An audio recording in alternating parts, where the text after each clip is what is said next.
Manish ji, health जागरण में एक बार फिर से आपका बहुत बहुत स्वागत है। नमस्कार। सर, ये बताइए कि किडनी फेल और लीवर फेल किस तरह के पेशेंट आपके पास आते हैं और आप उनका किस तरह से सही से इलाज करते हैं। देखिए, किडनी फेल हो, लीवर फेल हो, स्टेज 4 कैंसर हो या थैलीसीमिया हो या कोई और बहुत बड़ी बीमारी हो जिसके लिए डॉक्टर ने डायलिसिस बोला हो या पेट से पानी निकालना पड़ेगा या बोला हो ट्रांसप्लांट करना पड़ेगा या बोल दिया हो अब तो कीमोथेरेपी, रेडियोथेरेपी या सर्जरी करनी पड़ेगी, तो मैं बोलूँगा ठहर जाओ, रुक जाओ। ये देश भारत है, आयुर्वेद की धरती है, नेचुरोपैथी की धरती है। एक बार आयुर्वेद डॉक्टर के पास बैठो तो सही। Liver fail, kidney fail, cancer, thalassaemia, इनको दुनिया में कोई ठीक नहीं कर सकता, लेकिन एक व्यक्ति कर सकता है। वो व्यक्ति आपको शीशा देखने में नजर आएगा और वो व्यक्ति आप स्वयं होंगे। जी, हमारे शरीर में वो शक्तियां हैं जो हमें ठीक कर सकती हैं, बस उनको जगाना है।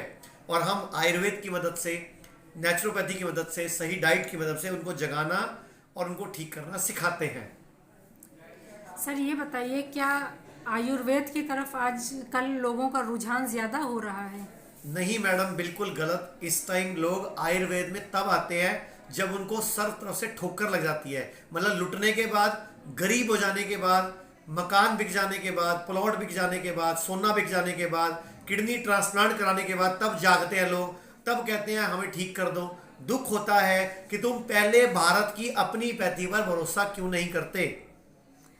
डॉक्टर साहब, ये बताइए, क्या सरकार से आयुर्वेद में आप लोगों को कुछ सहयोग मिल रहा है। जी नहीं, बिल्कुल सरकार की तरफ से कोई सहयोग नहीं मिल रहा।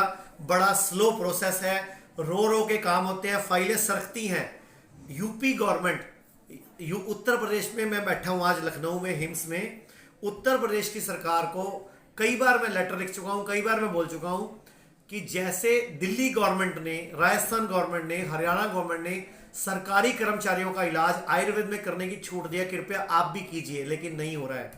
आयुष्मान योजना भारत में गरीबों के लिए है, लेकिन आयुष्मान नाम है, उसमें से आयुष गायब है, एलोपैथी का इलाज हो रहा है। अरे भाई, मैं देश की सरकारों से अपील करता हूं, अभी भी वक्त है, देश की आयुर्वेद की पद्धति को मुख्य चिकित्सा पद्धति बना दो। देश का महीने का हजारों करोड़ बच जाएगा जो विदेशों में जा रहा है केमिकल युक्त दवाइयों के और गोलियों के नाम पे। वर्ल्ड हेल्थ ऑर्गेनाइजेशन ने कर्नाटक और गुजरात में 2 आयुर्वेदिक रिसर्च सेंटर खोले हैं। इसको आप किस नज़र से देखते हैं। ये बहुत अच्छा कदम है, बड़ा बढ़िया कदम है, बड़ा उत्साहवर्धक वाला कदम है। लेकिन मैं फिर वही बोलना चाहूंगा, वर्ल्ड हेल्थ ऑर्गेनाइजेशन ने आयुर्वेदा का सेंटर खोला भारत में, लेकिन भारत के अपने ही कुछ प्रदेशों में जब कोरोना आया, हॉस्पिटलों को ताला लगा दिया गया। तो ऐसे कैसे आयुर्वेद का भला होगा। आज भी सरकारी कर्मचारी, सेंट्रल गवर्नमेंट के कर्मचारियों का इलाज आयुर्वेद से नहीं होता, जबकि भारत में 73 सीजीएचएस सिटी हैं। दिल्ली में पैनल आया था, 6 महीने आयुर्वेद के लोगों ने काम किया, 31 मार्च को एक्सपायर हो चुका है। 1 अप्रैल को एलोपैथी का रिन्यू कर दिया गया, अभी तक आयुर्वेदा का दिसंबर 2022 हो गया, रिन्यू नहीं हुआ। दुख होता है, तकलीफ होती है कि आयुर्वेद के साथ सौतेला व्यवहार क्यों। डॉक्टर साहब, हेल्थ जागरण से बातचीत करने के लिए, जानकारी शेयर करने के लिए बहुत बहुत शुक्रिया। आपका भी बहुत बहुत धन्यवाद। और मैं आपके हेल्थ जागरण के लोगों को बधाई दूंगा कि हेल्थ जागरण बड़ा अच्छा काम कर रहा है। ये मैडम बड़ा अच्छा काम कर रही है। मैं जब भी लखनऊ आता हूँ मुझसे मिलती है। मैं आप सबके माध्यम से 3-4 बातें बोलना चाहूंगा। जब भी खाना खाते हो, चबा चबा के खाओ, अच्छी तरह चबाओ। खाने को पानी बनाओ और पानी को खाना समझ के खाओ। मतलब पानी को भी चबाओ, खाने को चबाओ। ऐसे बोलूंगा, खाने को पीना है, पानी को चबाना है। कभी भी खाना खाने के साथ ठंडा पानी मत पियो। अगर पीना पड़े तो गर्म पानी, उबलता हुआ चाय की तरह गरम गरम पानी पियो। जिस दिन भी मूड खराब हो, गुस्सा हो, लड़ाई हो, टेंशन हो, उस दिन खाना मत खाओ। हफ्ते में 1 दिन का उपवास रखो और सूरज डूबने के बाद कभी खाना मत खाओ। और जब भी बीमार पड़ जाओ, खाना छोड़ दो, भोजन को बढ़ा दो। मतलब खाने को छोड़ दो, भोजन को बढ़ा दो, बहुत जल्दी ठीक हो जाओगे। जब भी सोते हो, सिर पूर्व में या दक्षिण में रख के सो। इसके अलावा जब भी लेटते हो तो बाईं करवट लेटो, और जब भी उठते हो दाईं करवट लेटो। और 12 बजे तक सिर्फ फ्रूट्स खाओ, 3 से 5 तरह के।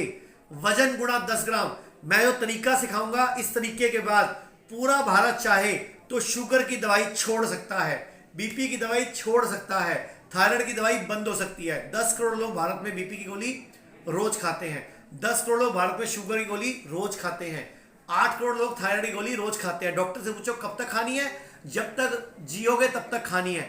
ऐसे तो मॉडर्न पैथी सिखाती है हमें। तो अगर शुगर को रिवर्स करना है, बीपी को रिवर्स करना है, तो ये डाइट चार्ट नोट कर लो। 12 बजे तक आपका वजन गुणा 10 ग्राम फ्रूट्स खाने हैं, यानी कि 12 बजे तक अगर आप 70 किलो के तो 700 ग्राम, 60 के हो तो 600 ग्राम, 50 के तो 500 ग्राम, 3 से 4 तरह के 5 तरह के फ्रूट्स खाने हैं, सीजन के खाने हैं, अच्छी तरह चबा चबा के। और मीठे फ्रूट जरूर खाने हैं, मतलब शुगर है तो आम जरूर खाना है, लेकिन जब सीजन का आए तब। चीकू जरूर खाना है, लेकिन जब सीजन का आए तब। ऐसे ही सारे फ्रूट। फिर लंच पे आ जाते हैं। वजन गुणा 5 ग्राम। पहले सलाद खानी है, खीरा, टमाटर, प्याज, मूली, गाजर, जो मर्जी, या उनके पत्ते। उसके बाद जो भी रोटी चावल सब्जी खानी है।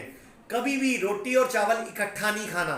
रोटी खाओ तो चावल नहीं खाना, चावल खाओ तो रोटी नहीं खाना।